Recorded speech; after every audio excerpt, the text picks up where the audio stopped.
Good evening, everyone. Thanks for keeping it local with NBC6 News. I'm Nick LaFave. And I'm Jackie Jovic. We begin tonight with an NBC6 special report.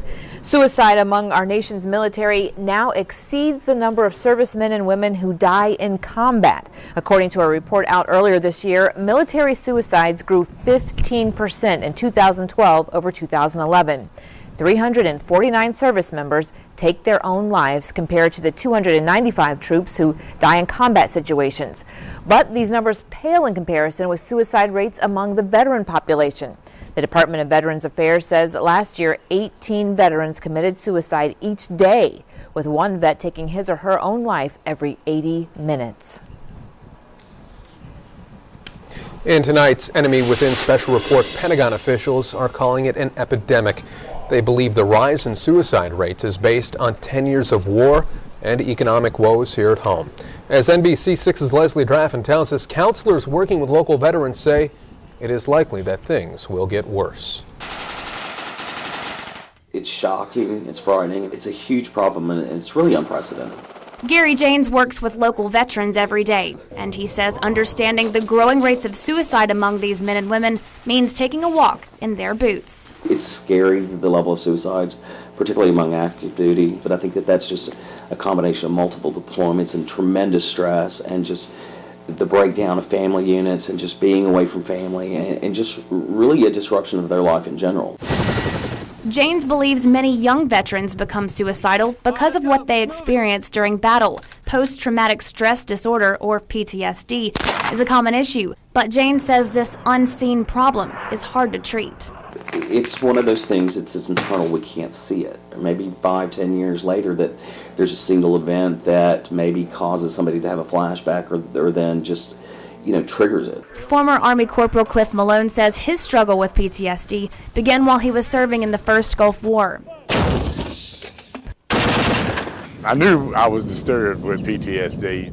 But instead of turning to medical professionals for help, Malone turned to alcohol and quickly became addicted. I couldn't sleep, and what would make me be able to sleep is a fifth of Jack Daniels. Just turn it up and kill it, and after a while I would go to sleep. Years after leaving the Army, Malone finally found help here at the Volunteers of America's Veterans Transitional Living Program. They treated me with respect. They treated me as I was a human being, and that's what made me stay here. This program gives veterans a place to live for up to 2 years and helps them get treatment for things like PTSD, depression, and drug abuse. What we're trying to do is provide that intervention early while these guys are still young so that they don't become the long-term chronically homeless, those that are using substances long-term. Although he admits to having suicidal thoughts in the past, Malone says he never tried to take his own life, and now he's found positive ways to cope. Unfortunately, James says even after completing the VOA's 2-year program, some veterans find their problems too big to handle. We had 2 veterans that had successfully completed the program, and we had one about a year and a half later would take his life, actually shot himself down by the river, and then we had another young one who was in his 20s, which he left, and probably about 6 months later he took his own life through an overdose. For Janes, this loss has been extremely hard. That's 2 that we kind of feel like we lost. They did what they were supposed to do. They were living independently, but for whatever it was, that demon caught up with them. With thousands of young troops coming back from war this year, Janes worries this cost of combat will continue to grow. Waging war is one cost, but then the residual effects of that war for all these veterans are a cost that we're going to be paying for at least a generation. And he says if this price is the lives of our nation's military heroes, then it's something none of us can afford. Leslie Draffin, NBC6 News.